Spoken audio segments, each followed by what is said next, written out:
Em primeiro lugar, queria começar por dizer que a questão é muito séria. E eu acho que, volto a repetir o que disse há pouco, acho que há lugar para o humor, há lugar para a boa disposição, mas nós estamos a falar de uma questão de uma enorme seriedade. E uma enorme seriedade que é todos, e reafirmo aquilo que disse há bocado, todos os democratas e patriotas, em particular os mais ativos, estão em perigo com uma justiça, e em particular uma justiça criminal como aquela que a justiça existe. E os senhores ouçam o que eu estou a dizer. Porque já disse muitas coisas sobre a justiça, e designadamente a justiça criminal, e já vi muitos sorrisos complacentes de pessoas que 10 anos depois vieram dizer, afinal, peço desculpa, mas tinha razão. E chama a atenção para que o que nós hoje temos é, de facto, uma justiça composta por julgadores que julgam de acordo com a sua consciência, dizem eles. A questão é que consciência é essa? Essa consciência é uma consciência de classe. Quer se queira, quer não. É uma consciência dos interesses com base no qual eles foram formados. E foram formatados. E de acordo com os interesses com que a nossa sociedade foi sendo formatada também. Há aqui um outro aspecto que eu acho que também vale a pena refletir. É que estes 3 anos de Troika não foram apenas uma ditadura financeira. Não foram apenas uma ditadura laboral com a alteração das regras do Código de Trabalho e outras com uma única preocupação, que foi aumentar os tempos de trabalho e diminuir os salários. Dentro de uma lógica que a única forma que nós temos de nos tornarmos competitivos é de sermos os chineses da Europa, ou os malaios da Europa. Que é uma lógica profundamente errada, mas que é aquela que a Troika impôs. Foi também uma ditadura política, porque os espaços de discussão como este que estamos aqui a viver, são uma raridade, porque aquilo que os senhores passaram a ver foi, em particular quanto às questões político-financeiras mais importantes, foi os programas de prós e prós na televisão, e foram os colóquios e conferências em que vão os do costume, os do pensamento único, 9 horas abertura, 9h30 primeiro painel, oradores A, B e C, 11 horas coffee break, 11h15 segundo painel com os oradores D, E e F, intervalo para almoço, nem um segundo para o cidadão comum poder questionar o saber feito e dominante. E foi também uma ditadura filosófica e jurídica, assente num conjunto de ideias relativamente aos quais a comunidade dos juristas, de uma forma geral, pôs o joelho em terra e demitiu-se miseravelmente das suas responsabilidades. Vejam os senhores uma coisa. Memorando da Troika justifica que se faça isto, memorando da Troika justifica que se faça aquilo outro, memorando da Troika manda aqui, memorando da Troika manda aqui. As pessoas não conhecem, com uma única exceção de um artigo que saiu na revista da Ordem dos Advogados, nenhuma voz, nenhum escrito, nenhuma tomada de posição a dizer alto, mas o que é isso do memorando da Troika? É uma fonte de direito? É um tratado de uma convenção internacional? Mesmo que fosse e não é, não foi aprovado e regularmente ratificado e publicado, mesmo que fosse, seria sempre algo abaixo da Constituição. Como é que é possível justificar o afastamento de princípios e preceitos constitucionais em nome de algo que nem sequer chega a ser uma fonte de direito, e se o fosse seria sempre infraconstitucional? Ora, a comunidade jurídica ajoelhou toda perante isto e passou a aceitar que desde que haja uma coisa chamada memorando da Troika, o resto, inclusive os instrumentos normativos, têm todos a obedecer a ela. Mas nós assistimos, e eu sou muito crítico em relação à comunidade jurídica, não é aos advogados só, aos juristas em geral, às faculdades de Direito, de uma forma geral, se demitiram para debater uma outra coisa, que foi a substituição, designadamente ao nível do Tribunal Constitucional, do critério para a apreciação da constitucionalidade das leis, a substituição do critério da compatibilidade daquela solução normativa com preceitos e princípios da Constituição, substituição deste critério por um outro, que é o da maior ou menor eficiência das soluções jurídicas para atingir resultados financeiros, designadamente o combate ao déficit e à dívida. Isto é, as coisas passaram a ser boas, se servem para combater, para supostamente combater a dívida e o déficit. E são más, se não servem esse objetivo. Ora, isto é a negação da constitucionalidade, mas há mais. O Tribunal Constitucional praticou um crime anticonstitucional. no acordo em que declarou a inconstitucionalidade do corte do subsídio de férias e de Natal aos funcionários públicos. Os senhores lembram-se o que é que o Tribunal Constitucional fez? O Tribunal Constitucional fez isto. Engolhou a decisão de fevereiro até julho, isto é, até o mês seguinte em que se pagam os subsídios de férias aos trabalhadores no ativo e aos reformados. E depois declarou a inconstitucionalidade dessa norma. Mas, utilizando, como passou a utilizar por sistema, em nome dos sacrossantos objetivos financeiros, que permite a limitação dos efeitos da declaração de inconstitucionalidade, salvaguardou os efeitos já produzidos por uma norma que tinha acabado de declarar inconstitucional. E isto ainda cabe na letra do artigo 282 da Constituição. Mas depois fez uma coisa espantosa. Foi dizer, agora quando há o subsídio de férias, que só lá de ser pago em novembro, eu também salvaguardo desde já esse efeito que se há de produzir no futuro. Ora, isto chumbaria um aluno do primeiro ano de Direito Constitucional. E é algo que é uma enormidade inconstitucional praticada pelo Tribunal Constitucional. O que levantou a questão, quem guarda ou guarda? Quem nos guarda dos guardas ou dos guardiões? Ora, a questão é que esta ideologia depois passa por os fins justificam os meios. É a ideologia dominante de uma época de ditadura financeira. Ditadura terrorista financeira. É a ideologia nazi do Terceiro Reich. As pessoas acham que isto pode ser um exagero. Acham que quando o Garcia Pereira disse aqui há um ano atrás, num programa com o Sr. Engenheiro Luís Gomes, que a Sra. Merkel estava a conseguir, através do euro e da União Europeia, aquilo que o Hitler não tinha feito com as divisões Panzer, alguns riram com o habitual sorriso complacente e acharam que lá está o Garcia Pereira com os seus exageros. Se os senhores têm dúvidas quanto a isso, nós somos hoje um país completamente devastado, quebrado à sua capacidade produtiva e alienada à sua independência, exatamente por um mecanismo que foi bem mais eficaz que as divisões Panzer. Ora, esta ideologia de que os fins justificam os meios faz depois amolecer completamente aquilo que são os princípios jurídicos básicos. Os contratos são para serem cumpridos. Esse princípio é bom se algum de nós defender que os PPPs, a trafolhice, a aldrabice, o roubo das PPPs tiver de ser cessado através de uma alteração unilateral dos contratos. Não, nem pensar. Então, do outro lado, o desgraçadinho do privado, que tem uma taxa de rendimento de 17% garantida, agora pode lá ver o seu contrato unilateralmente alterado. Mas chegar ao pé de um reformado, que trabalhou durante 40 anos para ter direito a uma pensão de fora, fez um acordo com o Estado, foi lá ganhar menos do que podia ter ganho cá fora, construiu uma carreira contributiva que lhe dá uma pensão, e depois chegar lá e rapar-lhe 20% da pensão de reforma, aí o pacto da subservanda voou. Ou pegar no contrato do funcionário público e roubar o subsídio de férias ou de Natal, aí o pacto da subservanda desapareceu, pelo ralo do lavatório. E, portanto, esta ideia de que, em época de crise, como eu já ouvi no último colóquio de Direito de Trabalho no Supremo Tribunal de Justiça, um conselheiro da secção laboral ter a lata de defender em público que na época de crise os princípios devem ser flexíveis, é o que depois é o fundo ideológico que depois justifica um conjunto de medidas que, em nome da bondade dos fins, justificam todos os meios. Bom, e é a justificação da tortura.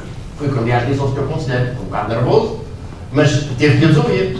Ou seja, se o carteirista furtou a carteira na carreira 28 lá de Lisboa, que é assim o Citirama dos pobres, carreira do elétrico que dá a volta à cidade, e que é frequentado tanto por turistas como carteiristas, roubou a carteira e depois, em determinada altura, a fez desaparecer, em nome do princípio legítimo, que é devolver ao seu proprietário o bem que lhe foi furtado, porque é que a polícia não há de dar uns estafadões a tempo naquela sinistra criatura? Era assim que o Salazar também justificava a tortura feita pela PIDE. E este edifício ideológico, que foi sendo construído com que nós fomos todos os dias sendo lambuzados pelos ideólogos do pensamento dominante, de manhã à noite, nas televisões, na imprensa económica, nos programas ditos de debate, que depois conduz à lógica de que, no processo, vale tudo, inclusivamente tirar olhos. E, reparem, e o que eu digo, e repito, é que isto é um processo que já vem atrás. Com certeza que sim. E no qual o Partido Socialista tem responsabilidades. Com certeza que sim.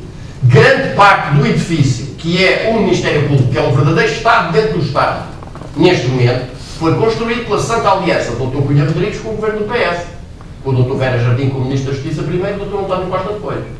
E, portanto, um Ministério Público omnipotente, omnipresente e omnisciente, que está em tudo o que são comissões importantes, que está no SIS, que está na Comissão de Acesso aos Documentos Administrativos, está na Comissão Nacional de Proteção de Dados, está nas auditorias jurídicas de todos os ministérios, está nas direções nacionais da Polícia Judiciária, está na direção da PSP, está em toda a parte. E não só está em toda a parte, como tem uma concepção corporativa elevada ao mais alto grau, que é: eu obedeço ao chefe da Rua da Escola Politécnica. Eu sou diretora nacional adjunto da Polícia Judiciária, mas aqui não devo lealdade ao meu diretor, o devo lealdade é ao chefe da Escola Politécnica. E, portanto, este edifício começou por ser construído pelo Partido Socialista. E as chamadas de atenção ao Partido Socialista de que isto era errado tiveram o mesmo sorriso complacente com que alguns agora miram estas coisas. Eu já contei isto, volto a contar, desculparão aqueles que já conhecem. Eu fui Presidente da Comissão de Direitos Humanos da Ordem dos Advogados, com muita honra, na altura em que era bastonário do Dr. Luís Brito. Fui a uma audição parlamentar na Assembleia da República sobre a reforma do processo penal, algures, no início do ano 2000.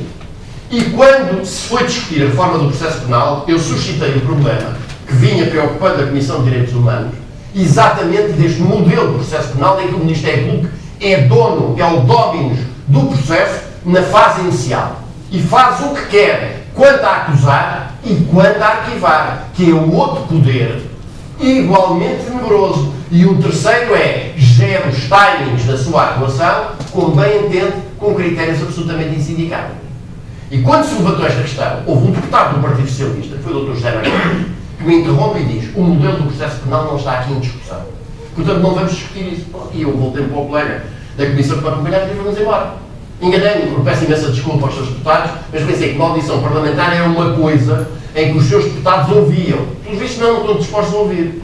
Foi o Dr. Alberto Martins, que era o Presidente da primeira secção, que me foi buscar ao corredor e me trouxe de volta.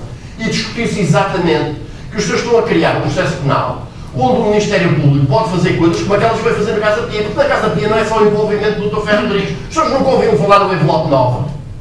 O envelope 9 é uma coisa que foi metida para debaixo do tapete, porque era um apenso do processo, onde estava a lista dos telefonemas que 2 delegados do Procurador da República decidiram controlar relativamente a tudo quanto era titulado órgãos de soberania do poder político democrático.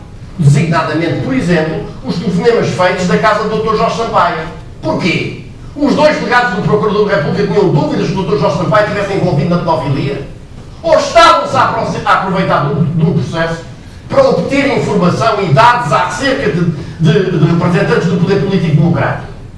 E é isto que justifica que o holofótico Dr. Rosário Teixeira entre pelo jornal 24 horas dentro, aos gritos de mãos ao ar, tudo de mãos no ar, ninguém toca nos computadores, para tentar o quê?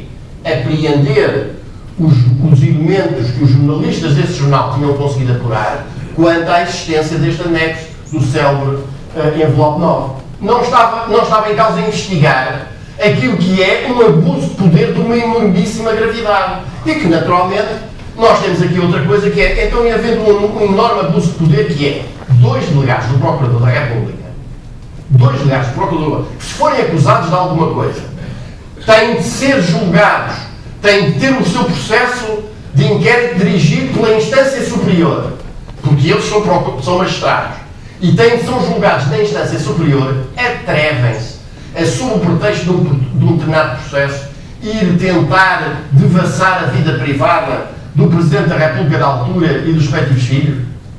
Para quê? Alguma coisa relacionada com o processo? Não, de todo, nada relacionado com o processo. Ora, muito bem, mas quem é que ia investigar isto? O Ministério Público. Estou a brincar connosco. Quer dizer, quando os abusos do Ministério Público são para serem investigados pelo Ministério Público, a gente vai ali e já volta. Ora, isto foi chamada a atenção para o Ministério Público, para o Partido Socialista, que estava a construir uma instituição completamente insindicável. Agora, o que eu digo é que nesta época em que nós estamos a viver hoje, a Justiça foi completamente capturada, designadamente com a designação da Procuradora-Geral da República, pela direita e pela extrema-direita. As pessoas podem não acreditar, mas continuem a olhar para as coisas. As pessoas dizem: mas falam do Ricardo Salgado, e falam como se ele fosse culpado. Não, o que eu estou a dizer é, o José Sócrates está lá há 7 meses dentro, sem culpa formada, e com todos os dias a imprensa a ser alimentada com coisas que supostamente comprovariam, coisas assim e assado. O Ricardo Salgado ainda hoje não está constituído arguido naquele processo. Ainda hoje. E o que eu sei é votos Caldas, submarinos, contrapartidos submarinos, panduros, dívida pública da Madeira, BPP, e tudo isso foi por água abaixo. Se os senhores não veem que isto corresponde a um sinal de classe, então, provavelmente, vão ter ainda mais alguns desgostos pela frente. Mas, para mim, é inegável. E é essa mesma ideologia que leva, por exemplo, os tribunais de trabalho, hoje em dia, a terem entendimentos sobre questões básicas do direito do trabalho, que são mais fascistas que os dos tribunais, velhinhos tribunais corporativos antes do 25 de Abril. Podem que é muito lamentável a gente ter que dizer isto, mas eu digo. Concessões pró-patronais completamente arrepiantes. E não vou aqui estender para não me alargar sobre essa matéria, mas chamo a vossa atenção que em utilização prática, querem outro exemplo? Vocês têm uma Constituição que diz que o princípio eleitoral básico vem-nos do tempo da Grécia antiga, é de que à entrada de umas eleições todas as candidaturas devem ser tratadas em pé de igualdade de tratamento e igualdade de oportunidades. Os senhores sabem o que é que acabou de ser aprovado no Parlamento sobre essa matéria? Só falam as candidaturas dos partidos que já lá estão. Os senhores podem achar que isto não tem importância nenhuma, mas quando foram as eleições presidenciais em 2006, foram as primeiras eleições em que, havendo 6 candidatos, o 6º era este pobre mortal que aqui está, fizeram-se debates a 5, pacificamente, com uma série de pessoas, dos tais que agora aparecem a lamentar-se da situação que hoje vivemos de perda de direitos, a achar razão, está bem, que isso é o princípio da igualdade de tratamento das diferentes candidaturas, está bem, está lá escrito, mas enfim, porque é que a gente está a ouvir aquilo, eu não gosto daquilo, e portanto acharam muito bem que se fizessem debates só com 5. O resultado é que no futuro vai ter debates só com 2. E se calhar há de vir a altura em que se faz debate só com 1. E no que diz respeito às legislativas, o que está hoje dito, aqui o regime que resulta é, só é obrigatório aos órgãos da comunicação social darem voz em eleições aos partidos políticos que já estão representados no órgão, isto é, aqueles que já lá estão. No fundo são os responsáveis pela situação em que a gente está. Mas fala uma revolução. O princípio, não vale a pena brincar com isso, não. Vamos lá ver, não estou a dizer falar em revolução. Nem se eu ouvi o que falar em revolução, nem eu acho que esteja nessa fase. O que eu estou a chamar a atenção é que o senhor é tão responsável quanto eu por nos bater contra isso. Porque isso é o princípio antidemocrático, que é o responsável pela situação que nós hoje vivemos. Porque aquilo que caracteriza a democracia não é a ditadura da maioria que internamente, circunstancialmente se forma. É a preservação da minoria. Sabe porquê? Porque, por vezes, muitas vezes, as minorias têm razão. O Jordano Bruno foi morto, foi queimado nas chamas da Santa Inquisição, porque proclamava, vejam bem, o ponto de vista ultraminoritário, que era a terra que andava em volta do sol e não o contrário. Era minoritário. Hoje não iria ao prós e contras. Hoje, os nossos órgãos da comunicação social não chamariam para debates eleitorais.